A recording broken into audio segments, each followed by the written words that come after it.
It's Thursday, January 26th, and welcome to The Rundown, a daily video recap where we'll bring you here into the Post newsroom and break down all the day's top headlines. We got a great paper out in the newsstands today, so you want to make sure you pick it up. On the front page, our centerpiece today is a really cool profile of runner Julia Curso, who is the first Ohio All-American runner in 13 years. Now, Julie's taken a little time away from the track to study abroad in France this spring, so it's really important that you check out this feature. It is really personal, really well written by one of our sports reporters, Nicole. We also have our weekly postmodern feature in today's paper, where Post reporter Sarah Grobjen takes an in-depth look at the science behind pulling an all-nighter. You know, I'm someone who's pulled a few all-nighters in my day, too many of them in this newsroom, but Sarah was able to pull out a few tips that I hadn't even thought of, so you definitely want to make sure you check that out.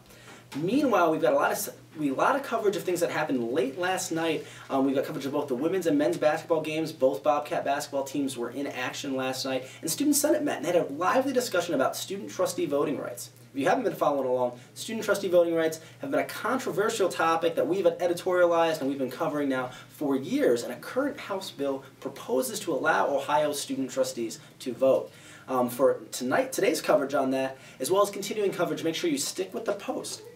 Meanwhile, I want to remind you of two special features we have going on right now. If you pick up any copy of the Post, you'll see a flare code above the fold next to the flag. That's a special code you can shoot with a QR reader. You can get all of our content as well as WOUB content, so tons of exclusive video, text, photo content from both organizations. Get that all on your phone on the go. In addition, we've got a Post readership survey out, and we're getting some awesome feedback for the 140 or so of you who've already given us your take on what we do. We really appreciate it. And for the rest of you, I'd love to hear what you think, not only of the paper, but also of the rundown, which apparently is as popular as we thought. My favorite comment by far is the suggestion for the dubstep intro music. We are working on that. That's in the works, so whatever reader that was, we appreciate it.